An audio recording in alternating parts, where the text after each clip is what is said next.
Hi, I'm Dan Cortopassi. Welcome. Before we get to the box of the month, I wanted to talk about a couple of things.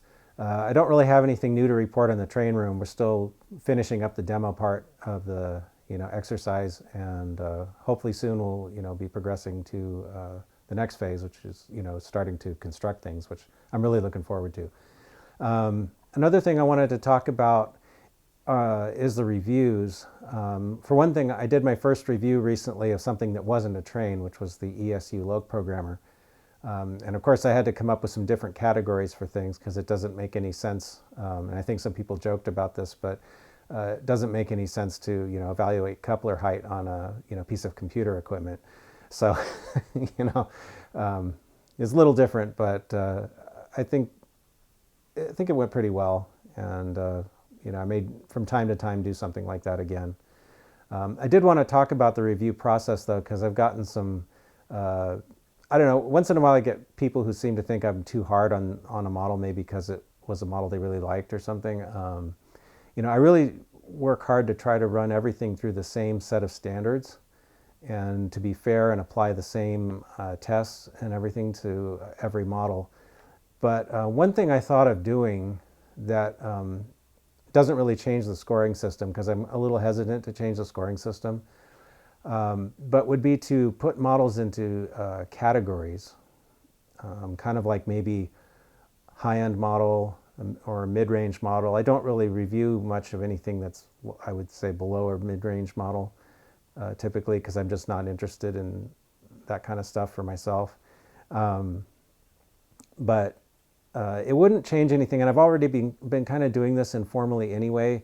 An example would be like if I have a $20 box car, I'm willing to tolerate maybe that it doesn't have uncoupling levers and air hoses and some small details like that, because it was cheaper. If I pay $50 for a box car, then I really expect it to be spot on. It's kind of like, if you go to Walmart and buy a tablecloth versus going to, Macy's and buying a tablecloth. You probably expect the one from the, higher end store to be a little better.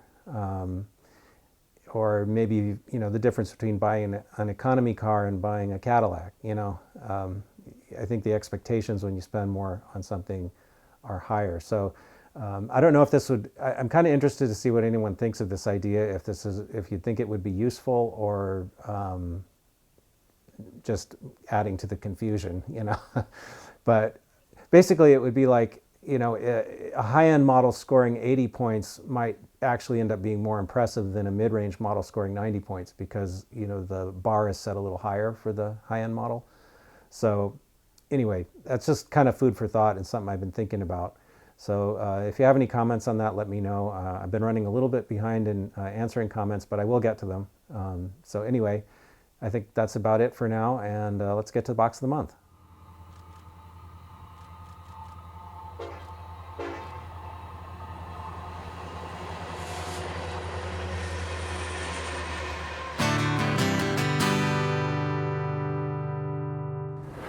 All right, welcome to Box of the Month. In case anyone doesn't already know, this is Nicole. Hi. And happy Valentine's to everybody. Happy Valentine's. And I just wanted to say thank you to everyone that sent well wishes. I'm feeling a lot better. I'm using my hands and my shoulder. So thank you very much. I genuinely appreciate it. All right. So Box of the Month. Yeah. Oh, this is so close to you. You can see everything. It's supposed to be a surprise. A surprise.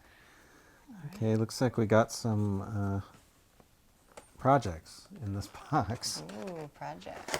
This is a Athearn Genesis 50-foot, I guess a Seco, I'm not sure how you say that, but anyway, box car that is not painted. So this is something that I need to obviously, paint and put some decals on it. And you got it papers. Like that on purpose, not painted? Yeah, I think there should, maybe they're in the car. It doesn't even have couplers on it or anything. So, or there's a lot of these undecorated cars, they come with like some of the brake parts are not applied yet. I think it's to make it easier to paint it. Oh. So I assume, I hope they're in there somewhere. Anyway, yeah, I got it on purpose. I don't remember why now, because this I've had this for a really long time. But I'll do something with it. Oh man, I can't wait until we have actual track down and we can start pulling out stuff and going, this is ready, this is ready, this is ready.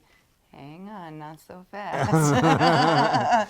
Yeah, I'm curious now, because when I did the review of the Loc Sound programmer, I keep a sound file on my computer for all the engines that I've already put decoders in and everything, and there's like over 100 in there. So I'm wondering now, do I actually have that many finished? I'm like, I don't know. We'll see. That is a large number. Yeah, I haven't been keeping track. So, this is an Atlas center beam car that's also undecorated and missing quite a few parts. These are the ones that I always see like lots of wood stacked on and then they're just sitting Yeah, somewhere. that's usually what they haul is like wood products or drywall. You know, Why do they just leave them somewhere? I don't know. Maybe they're waiting to be unloaded, or I don't know. I don't know why they just would leave it out someplace. But Right? yeah, they usually have there's a bulkhead on the ends, which I'm assuming is in here in the box someplace, along with, you know, the sides. This actually has quite a bit not on it. So yeah, So like this I is said, a work box, huh? yeah, it's definitely some projects. Cool. But these Atlas, the Atlas, I have some of them that were already you know, purchased decorated, and they're actually pretty nice cars. So I think you know, flat cars and center beams are cool, because you can, you know, dress them up and put loads on them and stuff. And That is cool. I like that. this is a Walthers Gunderson 50-foot high cube paper box car. And whoops. Oh. And there's a little bag of parts. Oh, that's what you were looking for in the other one, right? A little bag of parts. Yeah. somewhere. This is, again, has some stuff Okay. not applied. Oh, wow, that has plastic wheels. Oh. Yuck. Those have to go. This is a pretty old kit, apparently. I don't think they do that anymore. Anyway, yeah. So another project. You know, I think at one point I actually had particular cars I was going to model from these, but it's been so long now I don't remember. Oh, there's more stuff falling out of the... I got to be careful with these, because there's little packages of things falling out of the bottom. I got to make sure to put those back in. Or close it up. All right. So we've got another Atlas ready to run rolling stock. Okay, this is an Atlas 50-foot precision design box car, also undecorated. This one looks like it's a little more together. Doesn't want to come out of the package. There it goes. Yeah. This one, I think these have... Do the sides. Ooh, the sides move. Yeah, the door's open on these. Oh, I love that. So yeah, this one has some of its parts already applied. It doesn't have any couplers, but that's fine, because I don't know if it came that way or if I took them off, because a lot of the Atlas cars come with plastic couplers, which I don't like. They change them out for Katie's anyway, so... but otherwise, this one actually looks like it's more or less all there. Okay. So, again, I don't remember why I got that particular car now. But anyway, I'll do something with it eventually. Is this a box that's been stowed away for a while? Yeah, I think I kind of remember. I think I took like all of the undecorated cars that I had and put them in a box, or that, or just like unbuilt project things, for the most part. Okay. This is another oldie. This is an Atlas ACF 60-foot double door auto parts car. And part of it's been punched out. Yeah, this one has openable doors also, but on this car, instead of being, I'm not sure I would want to take this out of here, because it's full of parts. There's all these, There's a lot of parts in there. yeah, I think there's one of the doors. Yes. So, yeah. Oh, so then you just hang it so that it slides back and forth. Yeah, and I think there's a lower track that hasn't been applied yet. Okay. So yeah, this one should have openable doors when it's done also. But yeah, this one obviously is not all assembled, and there's a lot of parts sitting inside, all the little ladders and all that kind of stuff. Wow. That is a lot of little parts. Yeah. Having just started that Lego truck with you and Sean. Oh yeah. And all of those little parts, I'm, blown away by how many little parts are in building. Yeah. So I'm just going to set this one down here. It says Intermountain Railway Company. Okay, this is a box. What is? Wait, Is I that have to look. Oh, I'm sorry. Is that a kit? It's a kit. PS1. It's a 50-foot PS1 double door box car. This is a kit. Now I know where to look. Yeah. With the box car body and then lots of parts inside. And a plastic roof walk, which I won't use. I'll probably change it out for a photo etched one.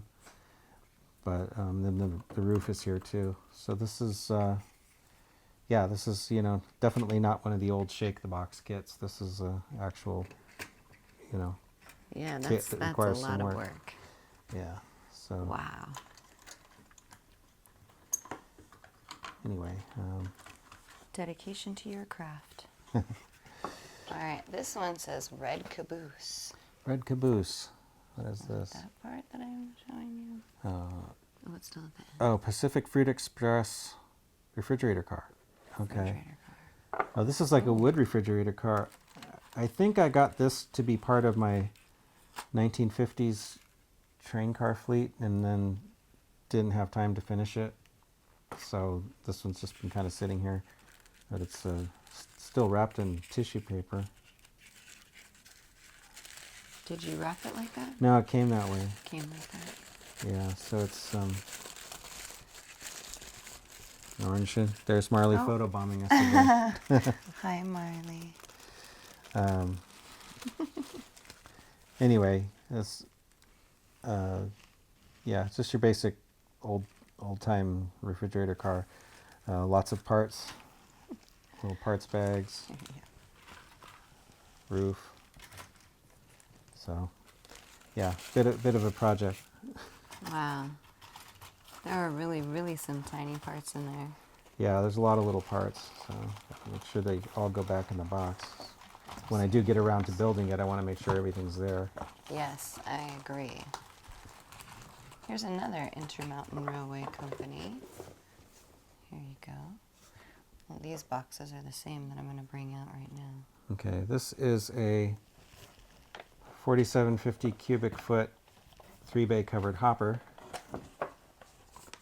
decorated for CSX. Oh, it's decorated. Yeah, this one is a kit but decorated, so you just basically build it, again with lots of parts. Intermountain was one of the first companies to really bring out models like this that had all these details. Okay. And they, a lot of them are, I don't think they do the kits so much anymore. They're mostly ready to run. Maybe they do still offer them, but you used to see a lot of these in the hobby shops, like back in the 90s, kind of the time period I model. So that's where some of these came from, I'm sure. I'm sure. But yeah, they're nice. They build into a pretty nice model, Okay. So, one thing I will comment on, I don't know if you could see, there's like all these little trees of little parts and, more little parts. And, one of the things that you pay for, because I hear some people, once in a while, people complain about the prices of box cars or whatever. But, when you buy one of those really detailed models, you're not only paying for all the parts, but you're paying somebody to build it for you, basically. Right. So that's why they cost more. It's because this kind of a kit, even at this point, I would consider myself a fairly proficient builder, but this would easily take me all day, if not more than a day, to build it. if I would just sat down and started in the morning, it'd probably be well into the night before I was finished. If I finished in a day at all, it might take a couple of days, just because there's a lot of parts, and I want to be careful about how I build it, and so it takes a while. You're paying for someone's time. Right. So this is the same thing, except decorated for Rio Grande. Ooh. Same exact car. So. I like that color. Yeah. And this is a cylindrical grain car, 4-bay, decorated for Pillsbury. For Pillsbury? Pillsbury. Oh, that is so cute. Oh my goodness. Look at that. Yeah. So this is, I have actually quite a few of these Intermountain cylindrical Canadian-style grain hoppers. So this will fit right in with those eventually, but obviously it needs to be assembled. But we'll get to those. Yeah. Let's have another one of the Intermountain Railway Company. Okay, this is a ACF center flow 2-bay hopper, decorated for Rio Grande in the gray. Oh, it's really short. Yeah, that's the little short ones, but I think a couple boxes of the months ago I had a whole box full of short hoppers. Okay. Yeah, so I remember that. This would be one of those.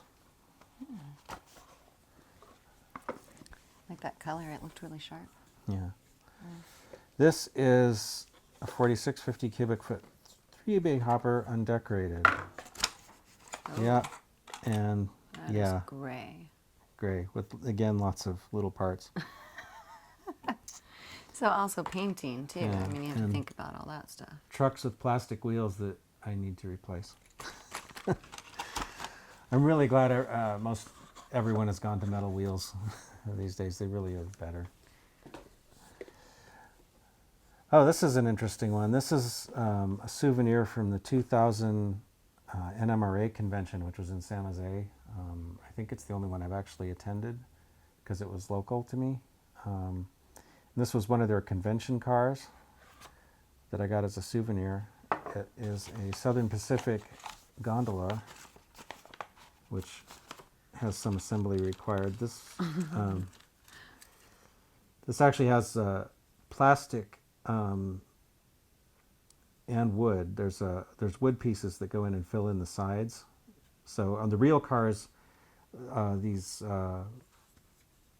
bracing would of course have been metal, but they had other parts made of wood. I think some of them were made during World War II when they were trying to conserve steel for the war effort. Right. So anyway, and it is, I believe, an accurate SP car. So nice. And this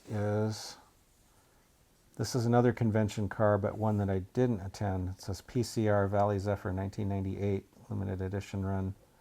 PCR is the Pacific Coast region of the NMRA, so it was a regional convention instead of a national.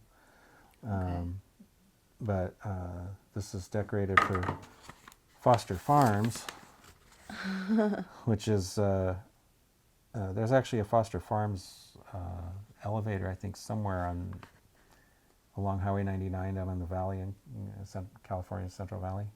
Oh. I've driven by it before. I can't remember exactly where it is, but it's somewhere south of Sacramento. A place to rail fan? Well, maybe. Maybe. I think they even had their own locomotive. I don't know if they still do, but. That'd be cool. And this is another red Caboose kit. This is a Santa Fe maintenance of way box car. It's another gray one. Yeah, it's silver actually. I don't think this is actually an accurate Santa Fe car, but I'll probably use it anyway because it looks cool. It looks cool. What? Yeah. Well. Yeah. Yeah. It's close to some of the old box cars that Santa Fe repurposed as tool cars or something. Yeah, it says tool car on it for when they're working on the railroad and they can haul equipment around in it. Oh, okay. Like the other day when we went rail fanning and we were waiting for a train and we were all excited and then it was a pickup truck. It was a pickup truck. High rail truck. It's like, welcome 2020. Yeah, I thought I was going to get my first train catch of 2020. I was like, know. oh man. That was No. so sad. Oh, here's a different one. This is a branch line blueprint series Berwick boxcar decorated for CP Rail, Canadian Pacific. Again, boxcar body with lots of parts inside. Lots of parts. These are pretty nice kits. I built a few of these. Branch line is, they sold off their rolling stock to Atlas, so I don't know if Atlas is still doing these or not. But I think Branch line just does structure kits now, as far as I can remember. As far as you remember. Yeah. Okay. But, oh, this is a different one. Okay, this is a resin kit, which is something I actually haven't built before. This is a Kaslo Shops 55-foot bulkhead flat car, and I was going to make this one into a BC rail car because I like the BC rail paint scheme.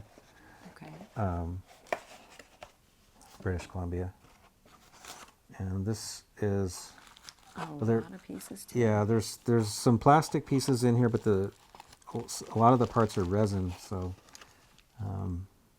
yeah, that's something I'll need to figure out how to deal with because I haven't actually built a resin kit. Okay. So I have a couple of them, but I haven't gotten around to working Will on you them do yet. a video on that? Probably. That might be a good Nice. video to do. Yeah. Yeah. Oh, that would be cool. This is the only one of these that I have because they're actually really hard to find. I don't know how many they made, and I don't know if they're making them anymore. Interesting.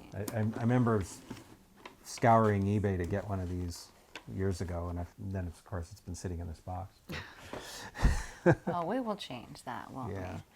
Okay, so I saved these two for the last because I like the way they look the best. Okay. Okay. Oh, these are interesting. They are. This is a Bachmann HS scale log car with one of the little log skidder steam boilers on it and a couple of crates. And this is kind of interesting because these two cars are actually the same thing, but one of them, this one I actually finished and weathered. And this one hasn't been yet? That one is straight out of the box. So you can see, well, maybe you'll have to take it out. Yeah. You can see the difference between, I mean, you can just see it just by looking at it, for me, between the boxes. Yeah. So these are not kits. They came assembled this way. And I didn't really do anything to that one. I think I did put Katie's on it. Looks like I put Katie's on this one too. But they're pretty much identical except for the weathering. Wow. So, Gonna hold it up yeah. and hold that one up. So, this one's quite a bit more Right. less plasticky looking. You can definitely Yeah. see like why you do it. Just between these two. Yeah. So this is kind This of looks very toy. yeah. So anyway, I'm not quite sure how I ended up with two of them, but anyway, I'll use them somewhere. They don't really fit into the 1990s, but maybe they could be a museum somewhere or something. I don't know. That's not a bad idea. Yeah. Wait, now I think I'm getting them confused. Yeah, this is the Yeah. weathered one. And that's it. All right. That's All it. done. All done. Cool. So there you have it. Another box of the month on the books. Yeah. All right. So I guess we'll see you next time. Thanks See for you next watching. time. Thanks for watching.